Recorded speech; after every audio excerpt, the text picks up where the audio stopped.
morning, everyone. So, my name is Yash Latkar. I'm a second year postgraduate in the Department of Pediatric and Preventive Dentistry, and I will be taking pedo for y'all. So, let's start with the lecture. And the topic for today is development of occlusion. So, what do we need to know exactly about development of occlusion is the introduction, the classification, how it is divided into the four stages and why it is divided into four stages, and then just the conclusion.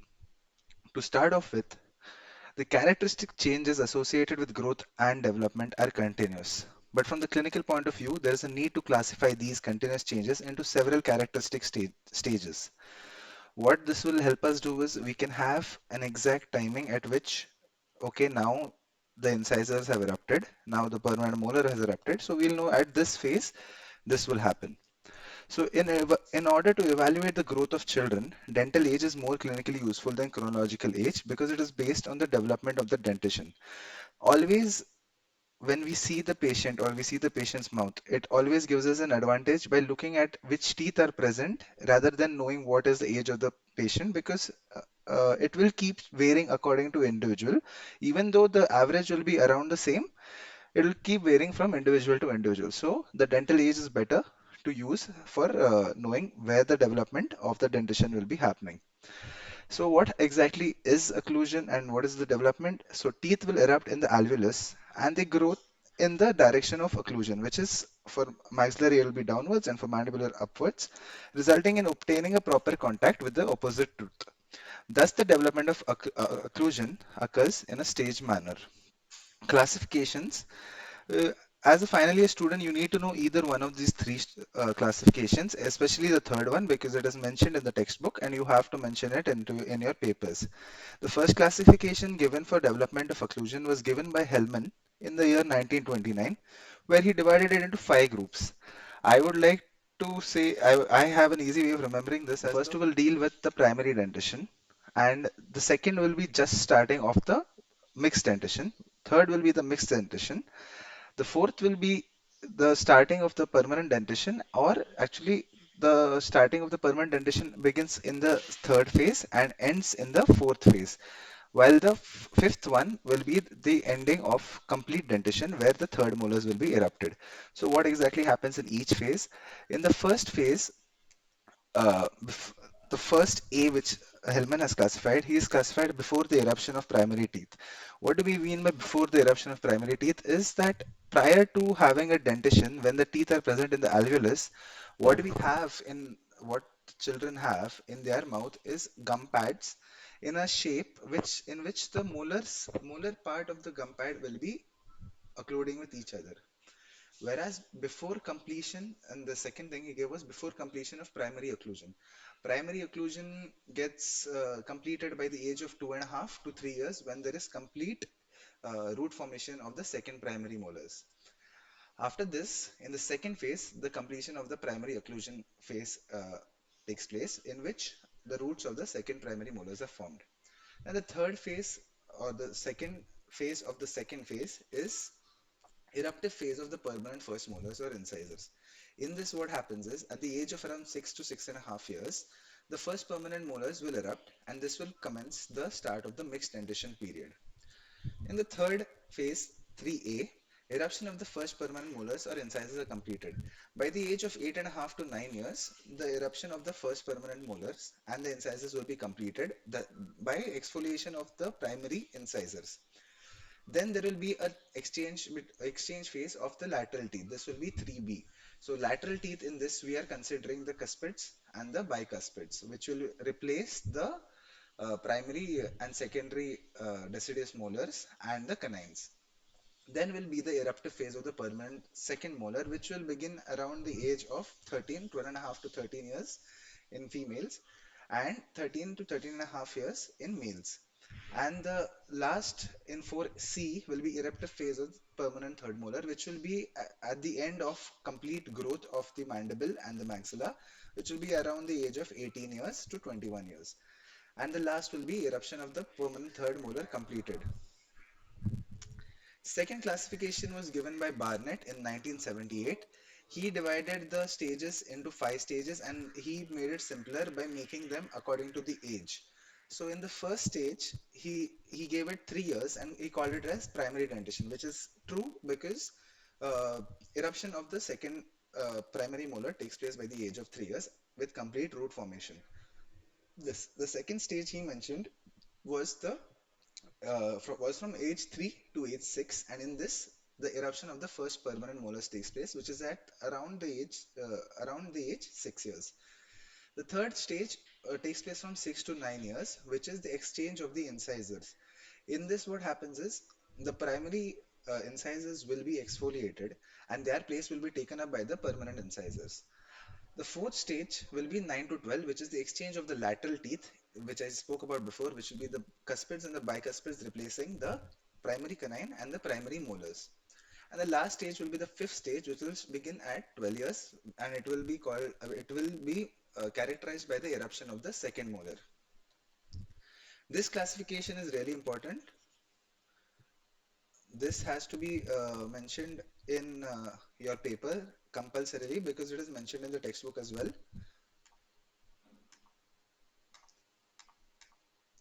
So the first phase in this is the pre-dentate stage or the neonatal stage. In this, I will mention exactly what happens. There are a particular amount of stages that take place in each of these stages. So we just need to remember these four as the basic outline. So the pre-dentate stage means pre-dentition stage or the neonatal stage, as in just after birth, the neonatal stage will be mentioned in this stage. Then comes the deciduous dentition stage, the mixed dentition stage, and the permanent dentition stage. So the first thing, which is the predentate or the neonatal stage. So predentate period extends between birth till 6 to 7 months of birth, which is till the eruption of the mandibular primary incisors at the age of around 6 months after birth. During this stage, the teeth are absent, and the relation of the gum pads has the most significance. The gum pads are pink, they're firm and resilient, and are covered by a fibrous periosteum. The upper gum pad will be U-shaped, which is actually it will be horseshoe shaped, which is like, and then maxillary and mandibular gum pads are separated by the tongue, which protrudes above the lower gum pad. The tongue lies just behind the lower lip. What I mean to say by this is, if you see the picture here, we can see that the contact between the gum pads are between I'll mark it with the pen, are in the molar region, are in the molar region. So what this actually helps in doing is it provides more space for the tongue to be placed between the anterior portion of the mouth.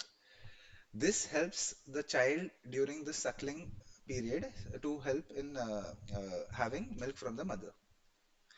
So upper lip is found to be short during the pre-dentate stage. This again helps in suckling. In maxillary gum pads, the anterior, posterior, and the transverse dimension is oversized or more than compared to the mandibular arch. So what do we try to mean by that? We've already mentioned that the maxillary arch will be horseshoe shaped as compared to the U-shaped mandibular arch. So in this, if we go to see the dimensions are much wider as compared to the mandibular arch. This will change with time and growth, but that in this period, this is what happens where there is an increase in the transverse and the anterior posterior direction of the maxilla as compared to that of the mandible. Okay, moving on. As I've mentioned it before, the contact between the mandible and maxillary gum pads are present only at the molar region. This will again help in accommodating the tongue.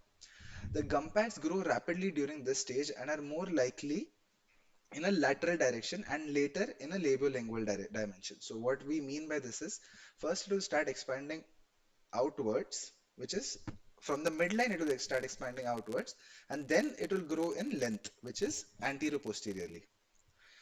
So moving on to the deciduous dentition, pre-dental stage is over now. It involved up till the point where we have gums. Now it starts with when the teeth start erupting, and this will start.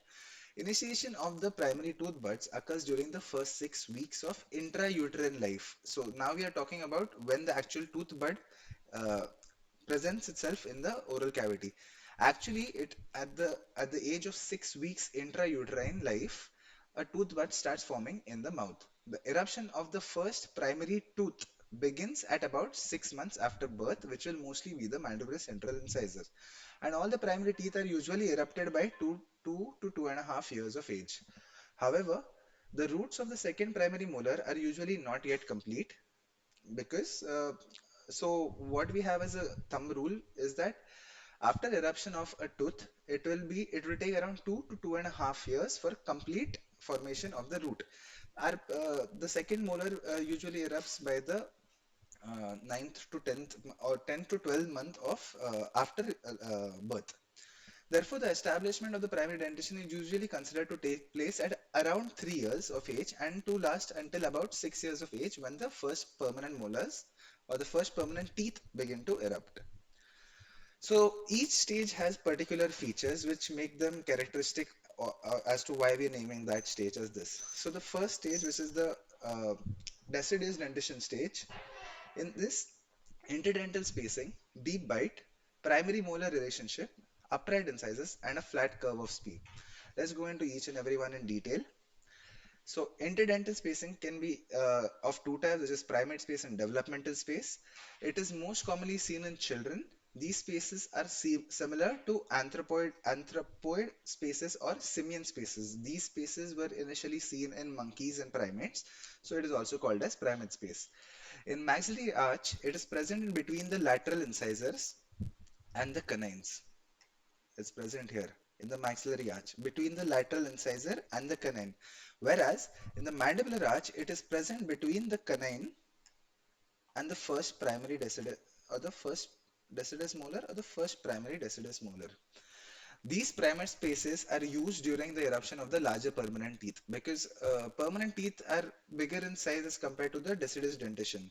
So if all the teeth are in tight contact with each other or they don't have these developmental and primate spaces, there will be crowding which will or malocclusion which will be taking place in the future. So these spaces which are primate spaces are utilized mostly in the eruption of the permanent molar during early molar shift. So as the permanent molar will erupt from here and from here, these teeth will start moving towards the midline because there will be an eruptive force from the permanent molar. So that's when these spaces are utilized so that anterior teeth crowding does not take place or any crossbites in these areas don't take place. This was a study done by Ono N, Kashima K, and Sakai T in the year 1990, in which they stated that the prevalence of primate spaces in maxillary are much greater as compared to that in mandibular. That's all you need to know from this, that maxillary arch has more developmental spaces as compared to the mandibular arch. Physiological space or developmental space. So it is also called as developmental spacing. It is usually seen in deciduous dentition to accommodate the larger permanent teeth. Lack of spacing in the primary dentition will be an indication of crowding to occur during the permanent dentition. The total space present will vary from, this is important, from 0 to 8 millimeters with an average of 4 millimeters in maxillary arch and 1 to 7 millimeters with an average of 3 millimeters in the mandibular arch. So again, as I mentioned before about the study, they have mentioned that there is more space to be accommodated in the maxilla. So around 4 millimeters as an average in maxilla and around 3 millimeters on an average in mandible. Moving on to deep bite. So what exactly is a deep bite is? Um, the primary dentition is usually much more upright as compared to that of the permanent dentition. What this uprightness does is it causes a deep bite or a flat curve of spee or uh, the incisors will contact the contralateral incisor at a much higher place or a deeper place, and that we learn about more here. So deep bite or deep overbite is an excessive vertical overlapping of the mandibular incisors by the maxillary incisors in centric occlusion. What this means, suppose this is our maxillary incisor and this will be the mandibular incisor. Usually, the the teeth or the lower teeth they contact the maxillary teeth at the cingulum or just higher above the cingulum. Okay, but the presence of a deep bite is due to the uprightness of the incisors, and this actually changes when the dentition moves from primary dentition to mixed dentition to permanent dentition, because the incisors later are not exactly upright and they keep varying with the contralateral side. During this stage, the lower incisal edge will contact the cingulum of the maxillary incisors. Unlike in normal dentition, where the incisal edges of the lower teeth will contact slightly at or above. Above means closer to the occlusal line, above the cingulum of the upper teeth. The deep bite will actually later be corrected by three things. One is attrition of the incisors. So what will attrition of the incisors do is it will automatically shun off some height and it will be in lesser conjunction with the opposite tooth. During the growth of jaws forward movement of the mandible. So what happens is um, in uh, in dentition, as we move forward, as we grow in the years, there is a growth of the mandible slightly more as compared to that of the maxilla. So what happens is maxilla might stop its growth by the around the age of 16 to 18 years, but mandible will grow up till the age of 18 years. This will result in a downwards and upwards force on the incisors, the maxillary incisors, because the lower, so let's assume this is the upper incisor and this is the lower incisor. Okay, these are contacting over here right now. As the mandible keeps moving forward, this contact will not move, it will not skip over, but what it will do is it will result in tipping of these incisors slightly forward and these incisors slightly outwards. Whereas this arch, which will usually be flat, in primary dentition, it is called, it's flat because it has a flat curve of spee. So this flat curve of spee will become arched because there will be a restriction from the upper incisors along with slight tipping of them outwards. Third will be exfoliation of the deciduous molars. As the deciduous molars will erupt and make space for the the lateral teeth, they will result in correction of the deep bite. Occlusal relationship of the second primary molar. So the relation of the distal surface of the maxillary and mandible second primary molar is therefore one of the most important factors that influence the future occlusion of the permanent dentition. The mesiodistal relation between the distal surface of the upper and lower secondary primary molars is called the terminal plane when the primary teeth contact in the central occlusion. Let me repeat that again.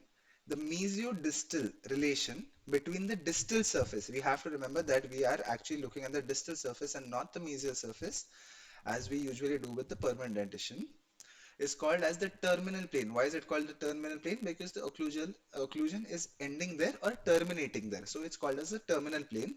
This terminal plane can be classified into three types. These three types you'll have to know very necessarily, and you have to write it in the paper. So flush or vertical plane type. In this, the distal surface of the upper and lower teeth are flush. Flush, and what do you mean by flush? Are exactly on top of each other and therefore situated on the same vertical plane. So as you can see in this picture, this is what flush means. Like they are exactly in line with each other, also called as flush. In the mesial step type, the distal surface of the lower molar, the distal surface of the lower molar is placed more mesial to that of the lower molar. Sorry, the distal surface of the lower molar is placed more mesial to that of the upper molar. So in this, we call it as mesial step type. So the easy way to remember this is if you draw this. Okay. How I like to remember this is, even though they say we need to look at the distal end of it, what I do is I place two teeth in my head over here. Okay.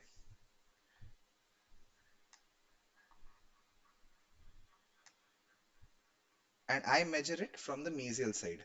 So if I'm getting a step which is forward facing, I call it as a mesial step, in which the lower tooth will be slightly in front of the upper tooth. Whereas a distal step, the distal surface of the lower molar is more distal to that of the upper. So what we can say is, by using the same analogy which we used in this one, if I draw two teeth,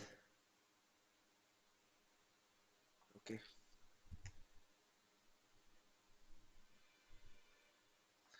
in this, for the mesial step, I look at the mesial side, and for the distal step, I will look at the distal side. In this, the step is going away from the anterior part of the mouth, so it's a distal step. These mesial and distal steps, they will matter in the formation of the permanent occlusion, as in whether it will be a class 1, a class 2, or a class 3 dentition.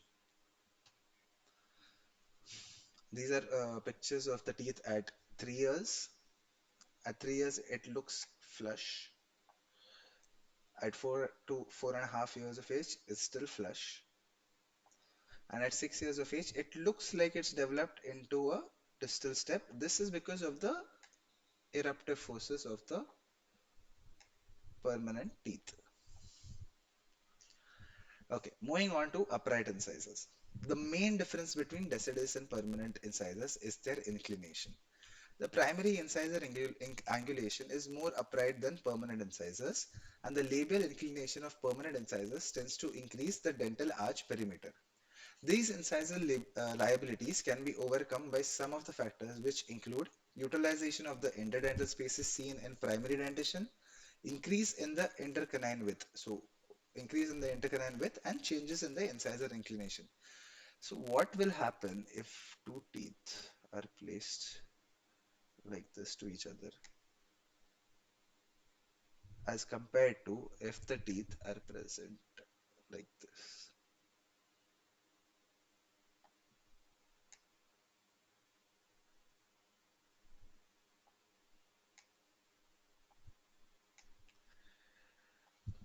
This tipping will actually push the incisors slightly forward, which will increase the arch perimeter. It will increase the arch perimeter. By increasing of the arch perimeter, the intercanine width also increases. The incisor inclination also increases. And utilizing the interdental spaces, we can overcome these incisor liabilities. Okay, moving on to flat curve of Spee. So what is curve of Spee?